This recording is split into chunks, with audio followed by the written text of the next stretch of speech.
Hey guys, nama aku Wristband.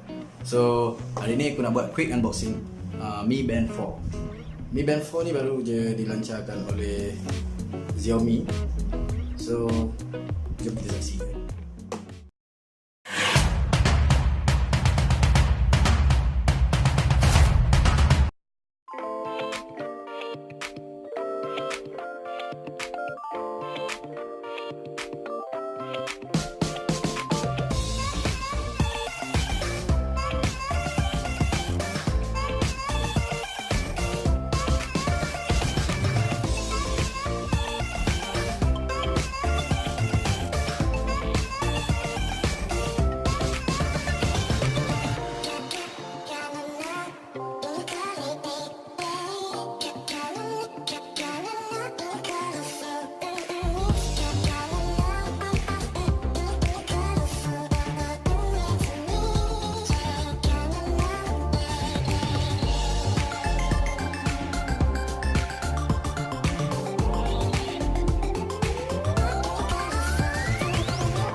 Okay guys, so masa kau first time on band ni, kau akan nampak tulisan Cina sebab ni kan dia bukan Malaysia set, so dia Chinese punya set.